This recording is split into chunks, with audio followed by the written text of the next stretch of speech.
नमस्कार, UP live देख रहे हैं आप और मैं हूं आपके साथ ज्योति आर्या। यूपी लाइव में हम आज बात करेंगे मुख्यमंत्री योगी आदित्यनाथ की प्रदेश को दी गई बड़ी सौगातों की। इसी के साथ ही बात होगी संभल में प्रशासन के बुलडोजर एक्शन की, तो वहीं बात होगी नदियों के बढ़ते हुए जलस्तर की भी। इसी के साथ ही जानेंगे वाराणसी में पुलिस के ऑपरेशन चक्रव्यूह के बारे में। तो चलिए सबसे पहले बात करते हैं मुख्यमंत्री योगी आदित्यनाथ की प्रदेश को दी गई सौगात के बारे में। तो लखनऊ में आज छात्र सम्मेलन का आयोजन, वन नेशन वन इलेक्शन को लेकर होगा कार्यक्रम का आयोजन और सीएम योगी आदित्यनाथ कार्यक्रम में होंगे शामिल। मुख्यमंत्री योगी छात्रों से संवाद भी करने वाले हैं। तो वन नेशन वन इलेक्शन को लेकर आज कार्यक्रम होने वाला है उत्तर प्रदेश के लखनऊ में और मुख्यमंत्री योगी आदित्यनाथ इस कार्यक्रम में बतौर मुख्य अतिथि शामिल होने वाले हैं।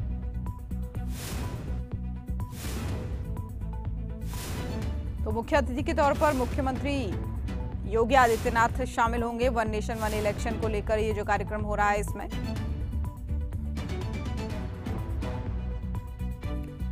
और छात्रों से संवाद यहां पर मुख्यमंत्री योगी आदित्यनाथ करते हुए नजर आएंगे।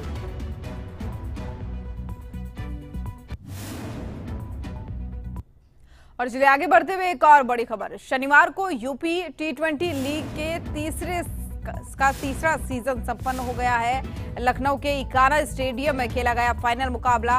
मुख्यमंत्री योगी आदित्यनाथ फाइनल मुकाबला देखने के लिए स्टेडियम पहुंचे थे। वहीं फाइनल मुकाबले के बाद से खिलाड़ियों से मिले हैं मुख्यमंत्री Yogi Adityanath. UP T20 league की विजेता टीम को सम्मानित भी किया गया है। तो शनिवार को यूपी T20 लीग का तीसरा फाइनल था और ऐसे में इस मौके पर प्रदेश के मुख्यमंत्री योगी आदित्यनाथ भी पहुंचे थे। विजेता टीम को सम्मानित उन्होंने किया, हौसला अफजाई की। तो खिलाड़ियों से भी यहां पर फाइनल मुकाबले के बाद मुख्यमंत्री योगी आदित्यनाथ मिलते नजर आए।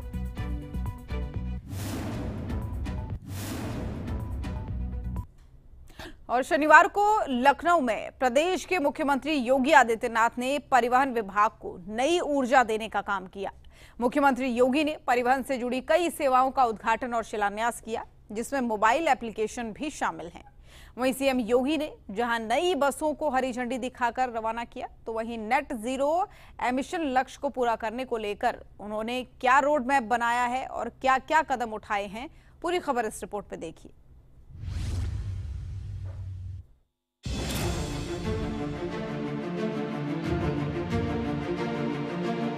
उत्तर प्रदेश के मुख्यमंत्री योगी आदित्यनाथ ने परिवहन विभाग की कई महत्वपूर्ण योजनाओं का डिजिटल उद्घाटन और शिलान्यास किया। इस कार्यक्रम का आयोजन लखनऊ के इंदिरा गांधी प्रतिष्ठान के जुपिटर हॉल में किया गया था। ये कार्यक्रम परिवहन सेवाओं को डिजिटल बनाने की दिशा में एक बड़ा कदम है। इस कार्यक्रम में PPP public private partnership mode और अनुदान आधारित बस स्टेशनों का डिजिटल रूप से उद्घाटन और शिलान्यास किया गया। इसके अलावा चयनित बस स्टेशनों के विकासकर्ताओं को सम्मानित भी किया गया। इस कार्यक्रम में बहुत सी नई योजनाओं को शुरू किया गया, जिसका लाभ आम लोगों को होगा, जो इस तरह से है। नई सेवाएं और लाभ। 1.5 लाख कॉमन सर्विस सेंटर्स के माध्यम से मिलेंगी परिवहन सेवाएं। आम नागरिकों का ड्राइविंग लाइसेंस, वाहन पंजीकरण कराना होगा आसान। स्थानीय स्तर पर आसानी से मिल सकेंगी परिवहन सुविधाएं। ग्रामीण और शहरी क्षेत्रों में सेवाओं की पहुंच बढ़ेगी। सरल परिवहन हेल्पलाइन 149 का शुभारंभ। इंटरनेशनल ड्राइविंग परमिट और app launch. Digital bus tracking app मार्गदर्शिका। इस कार्यक्रम में महिला परिचालकों को नियुक्त पत्र बांटे गए। तकनीकी सहयोग के लिए IIT खड़गपुर, परिवहन विभाग, परिवहन निगम और CSE के बीच MOU। ये पहल उत्तर प्रदेश को परिवहन क्षेत्र में डिजिटल रूप से सशक्त बनाने की दिशा में है। मुख्यमंत्री योगी आदित्यनाथ ने इस अवसर पर कहा कि ये योजनाएं आमजन को सुविधा प्रदान करेंगी और राज्य की अर्थव्यवस्था को मजबूत बनाएंगी। कार्यक्रम में परिवहन राज्य मंत्री दयाशंकर सिंह भी मौजूद थे। यह एक मॉडल है और मुझे लगता है कि मंत्री जी समय से पहले आए, तो इसका मतलब ये है कि अब वह भी चाहते हैं कि परिवहन विभाग के जो बस स्टेशन हैं वे भी इसी प्रकार से सुंदर बने, व्यवस्थित बने और आम जन को अपनी ओर आकर्षित कर सकें। इसलिए उनकी उपस्थिति अत्यंत महत्वपूर्ण है। मैं आज जिन परियोजनाओं का यहां पर शिलान्यास हो रहा है, शुभारंभ हो रहा है या लोकार्पण हो रहा है, इसके लिए परिवहन विभाग को अपनी शुभकामनाएं देता हूं, बधाई देता हूं और शुभकामनाएं भी देता हूं। परिवहन विभाग प्रदेश के पब्लिक ट्रांसपोर्ट का सबसे बड़ा माध्यम है और स्वाभाविक रूप से देश का भी। 14,000 बसेज किसी एक निगम के पास हों और उसके माध्यम से संचालित हो रहे हों, या उत्तर प्रदेश परिवहन निगम सफलतापूर्वक अपनी सेवाएं प्रदान कर रहा है। उसके चैलेंजेस भी हैं। इतनी विशाल आबादी के लिए सुविधा देना और खासतौर पर अभी हाल ही में रक्षाबंधन के अवसर पर 3 दिनों तक लगातार बस सेवा, और वह भी बहनों को फ्री में बस सेवा को जो सुविधा आपने उपलब्ध करवाई वह और भी शानदार थी। इसके साथ ही इस दौरान कई वाहनों का भी शुभारंभ किया गया, जिसमें शामिल है सड़क सुरक्षा के लिए 11 इंटरसेप्टर वाहन, 8 डबल डेकर इलेक्ट्रॉनिक बसें और 16 इलेक्ट्रिक बसें, एक रेट्रोफिट इलेक्ट्रिक बस, 10 सीएनजी बसें, 2 एसी बसें, 20 टाटा बसें, 43 आशयर बसें, कुल 400 BS 6 बसों का शुभारंभ। इसके साथ ही मुख्यमंत्री योगी ने कहा कि सड़क सुरक्षा नियमों के पालन के साथ साथ हमें प्रकृति के अनुरूप विकास करना होगा। प्रधानमंत्री के नेट जीरो एमिशन लक्ष्य को पूरा करने के लिए इलेक्ट्रिक व्हीकल महत्वपूर्ण माध्यम है। आज उन्हीं सेवाओं को और बेहतर बनाने के लिए बहुत सारे कार्यक्रम यहां पर प्रारंभ किए गए हैं, जिसमें जन सेवा केंद्रों के माध्यम से परिवहन सेवाओं को उपलब्ध कराने के कार्य का शुभारंभ भी हुआ है और परिवहन विभाग के माध्यम से CSC के साथ MOU भी हुआ है। यानी एक कॉमन सर्विस सेंटर के माध्यम से भी आम जन को उसकी सुविधा उपलब्ध हो सके, वह अपनी जरूरत के हिसाब से परिवहन विभाग से जुड़ी हुई सेवाओं का उपयोग कर सके। आज ये MOU यहां पर संपन्न किया गया है। IIT खड़गपुर और परिवहन विभाग के बीच में MOU, यह इस विभाग में तकनीक का उपयोग करते हुए सड़क सुरक्षा के मानकों को कैसे हम आज नेशनल एवरेज से भी अच्छा करने में सफल हों, जो हमारे लिए एक चुनौती बनी हुई है, उसका भी एक MOU यहां पर संपन्न हुआ है। इंटरनेशनल ड्राइविंग परमिट की एक नई बुकलेट का भी विमोचन हुआ है और सरल परिवहन हेल्पलाइन का भी 149 की हेल्पलाइन भी जारी हुई है। 149 की हेल्पलाइन एक सामान्य पैसेंजर के लिए बहुत महत्वपूर्ण है, क्योंकि जब आपने डिजिटल बस ट्रैकिंग ऐप का शुभारंभ कर दिया है तो ये ऐप के साथ साथ हेल्पलाइन एक सामान्य नागरिक को अत्यंत मदद करेगा अपने परिजन के बारे में, अपने नातेदार रिश्तेदार के बारे में कि वह व्यक्ति कहां पर पहुंचा है, कहां पे व्यवस्था है, क्या सुविधाएं हैं।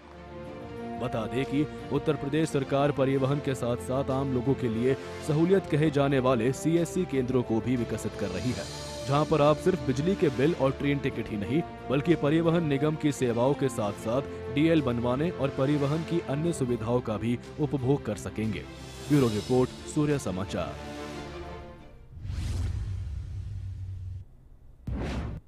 और चलिए आगे बढ़ते हुए एक और बड़ी खबर का रुख करते हैं। गाजियाबाद में पुलिस और बदमाशों के बीच मुठभेड़ हुई है। मुठभेड़ के दौरान पुलिस ने 3 बदमाशों को गिरफ्तार किया है। आरोपियों पर लूट की घटना को अंजाम देने का आरोप है। आरोपियों के पास से एक तमंचा, 2 कारतूस भी बरामद हुए हैं। वहीं लूट में इस्तेमाल की गई कई बाइक भी पुलिस ने जब्त की हैं।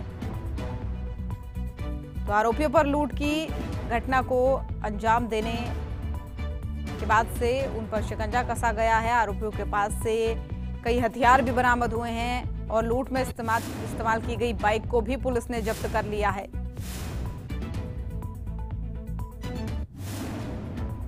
थाना क्षेत्र कविनगर के इंडस्ट्रियल एरिया में रात्रि में पुलिस के द्वारा चेकिंग की जा रही थी। इस दौरान एक बाइक पर सवार कुछ संदिग्ध व्यक्ति आते हुए दिखाई दिए, जिनको रोकने का प्रयास किया गया। उनके द्वारा वापस भागते हुए पुलिस पर फायरिंग की गई। पुलिस द्वारा आत्मरक्षा फायरिंग में एक व्यक्ति घायल हुआ, जिसको तत्काल प्राथमिक उपचार हेतु अस्पताल भिजवा दिया गया। प्रारंभिक पूछताछ में उनके द्वारा अपना नाम दिनेश, अरुण और जोगिंदर बताया गया तथा उनके द्वारा यह भी बताया गया कि हाल ही में कविनगर थाना क्षेत्र में दिनांक 25/8/2025 को उनके द्वारा एक घर में लूट की घटना का प्रयास किया गया था, किंतु असफल रहा था। और उधर संभल में एक बार फिर से बुलडोजर एक्शन देखने को मिल रहा है। इस बार ये कार्रवाई समाजवादी पार्टी से जुड़े कुछ लोगों के अवैध कब्जों पर हो रही है, जिसमें कुछ अरसे से एक बगीचे के रूप में सरकारी जमीन पर कब्जा किया गया था। छानबीन करके और कई विभागों की टीमों की मौजूदगी में इस कार्रवाई को पूरा किया गया। क्या है पूरा मामला, इस रिपोर्ट के जरिए समझिए।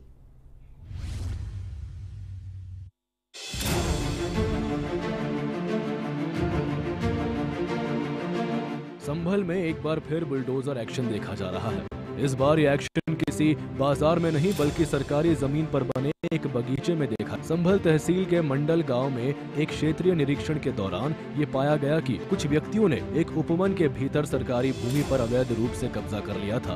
प्रभावित भूखंड संख्या 222 और 198 इकबाल महमूद, मोहम्मद जैद, मोहम्मद जुनैद, फैज इकबाल, मोहम्मद असलम, सोहेल इकबाल और शान इकबाल के नाम पर पंजीकृत है। इसके अतिरिक्त 4 सरकारी भूखंड संख्या 221 जो बंजर थे, उन पर भी अतिक्रमण करके बगीचा बना दिया गया है। एक टीम वर्तमान में अवैध रूप से कब्जा की गई भूमि को खाली करा रही है। देखिए, तहसील संभल में ग्राम मंडलाई में फील्ड निरीक्षण के दौरान ये संज्ञान में आया था कि कुछ लोगों द्वारा बाग के बीच में सरकारी जमीन पे अवैध कब्जा किया गया है और इसमें 2 गाटे हैं। गाटा संख्या 222, 198 ये इकबाल महमूद, मोहम्मद जैद, मोहम्मद जुनैद, फैज इकबाल, मोहम्मद असलम, सोहेल इकबाल, शान इकबाल इनके नाम से दर्ज है। और इन दोनों गाटों के बीच में और साइड की तरफ 4 नंबर हैं जो सरकारी हैं। गाटा संख्या 221 क बंजर, 221 ख गोल का नंबर है, 271 नाली और 272 नाली। ये 4 नंबरों का अस्तित्व बिल्कुल खत्म कर दिया गया था और उसको बाग के रूप में उसका इस्तेमाल किया जा रहा था। इसके साथ ही डीएसपी मनोज कुमार ने बताया कि एक कटहल के पेड़ को अनधिकृत रूप से काटा गया पाया गया, जिसके लिए वन विभाग के अधिकारी मौजूद रहे और कानूनी कार्रवाई करेंगे। ये कब्जा लंबे समय से चल रहा प्रतीत होता है, हालांकि इसकी सही अवधि अनिश्चित है। राजस्व, सिंचाई और वन विभाग की टीमें मौके पर पहुंचकर माप कर रही है और आवश्यक कार्रवाई कर रही है। क्षेत्रीय वन अधिकारी मनोज कुमार ने पुष्टि की कि पेड़ काटने के लिए जिम्मेदार लोगों के खिलाफ कानूनी कार्रवाई शुरू की जाएगी। निरीक्षण में एक चीज और संज्ञान में आया है कि एक कटहल का पेड़ है जो कि बिना अनुमति के काटा गया है, तो उसमें भी वन विभाग के अधिकारी यहाँ मौजूद हैं। इसमें भी नियमानुसार विधिक कार्रवाई की जाएगी। सर, कब से कब्जा कर रखा था, कुछ जानकारी? काफी पुराना कब्जा लग रहा है यहाँ पे प्रथम दृष्टया, और एग्जैक्ट समय तो कह पाना मुश्किल है, लेकिन काफी पुराना कब्जा लग रहा है। तो सर, नापजोग भी कराई गई है? नापजोग बिल्कुल राजस्व की टीम है और नहर विभाग, सिंचाई विभाग की टीम है, नलकूप का पूरा यहाँ पे अधिकारी मौजूद हैं। वन विभाग के अधिकारी हैं जो पेड़ बिना अनुमति के कटा है उसको लेकर के। मौके पर कुछ पेड़ों को काटने का भी मामला सामने आया है, जिसकी जांच के लिए वन विभाग के अधिकारी भी पहुंचे हैं, तो वही सिंचाई विभाग के अधिकारी भी मौके पर पहुंचे हैं। पूरी कार्रवाई सभी विभागों की टीम के साझा प्रयासों से की जा रही है। ब्यूरो रिपोर्ट, सूर्य समाचार। और मानसून सीजन में आए साल नदियों में उफान देखा जाता है, लेकिन इस बार ये उफान सामान्य से आगे बढ़ चुका है। उत्तर प्रदेश में बहने वाली सभी छोटी और बड़ी नदियां रौद्र रूप में बह रही हैं, तो वहीं इन नदियों के तटीय इलाकों में बाढ़ का कहर देखा जा रहा है। प्रशासन लोगों की मदद करने में जुटा हुआ है, तो वहीं बाढ़ प्रभावितों को सुरक्षित जगहों पर भेजा जा रहा है।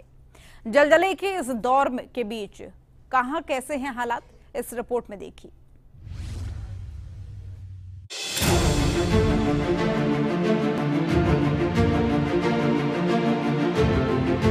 पिछले 1 महीने से भी ज्यादा समय से पहाड़ी राज्यों में बारिश का सिलसिला जारी है। है, जिसमें मैदानी इलाकों में हालात बिगड़ते जा रहे हैं। मथुरा में यमुना नदी खतरे के निशान से ऊपर बह रही है। जल स्तर 166 मीटर से ऊपर दर्ज किया गया है, जो कि खतरे के निशान से ऊपर है। भारी बारिश के बाद हरियाणा के हथनीकुंड बैराज से 3,29,000 क्यूसेक पानी छोड़े जाने और मानसून की सक्रियता के चलते ये स्थिति बनी हुई है। इससे मथुरा, वृंदावन और आसपास के इलाकों में बाढ़ जैसे हालात हैं, जिसमें 20 से ज्यादा कॉलोनियां और 6,300 से अधिक लोग प्रभावित हैं।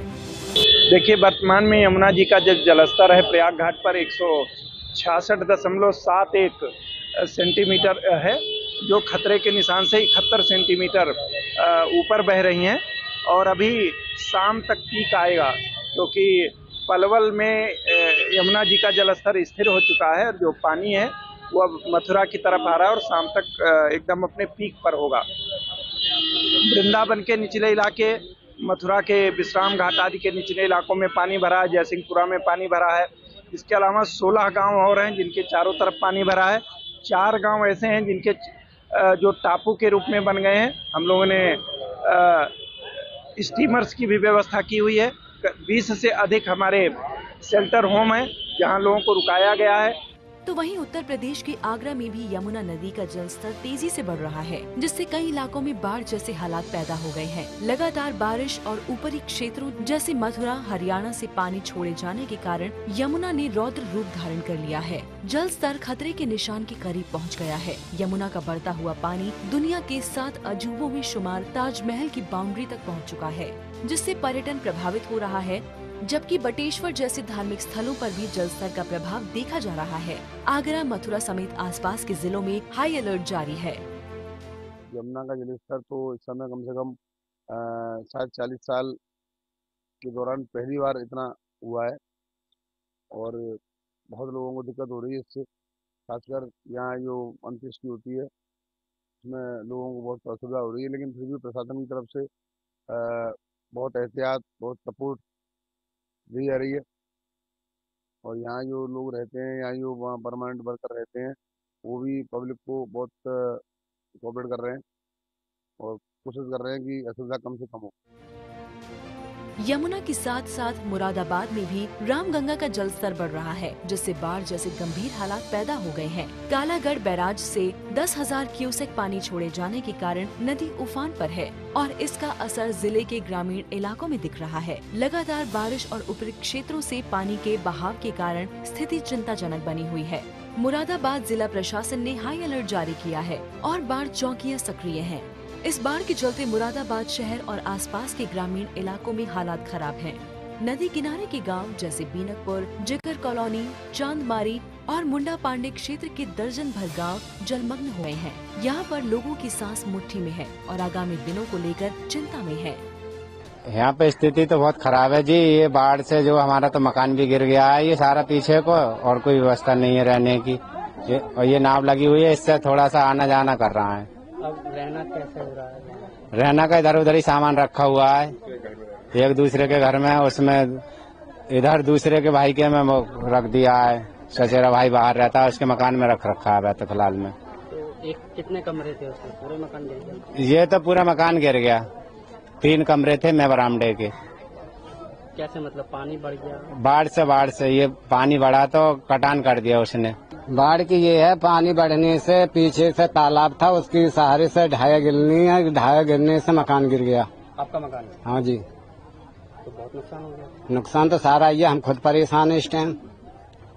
कहाँ रह रहे हैं आप? हम तो इधर उधर घर में आसपास के रह रहे हैं, सब क्या करें जाए। कोई जान हानि? ना जान फान तो बच गई है, लेकिन वैसे परेशानी ज्यादा है। अब आप कुछ कर सकें तो व्यवस्था आप कर दें तो कर सकें हमारी।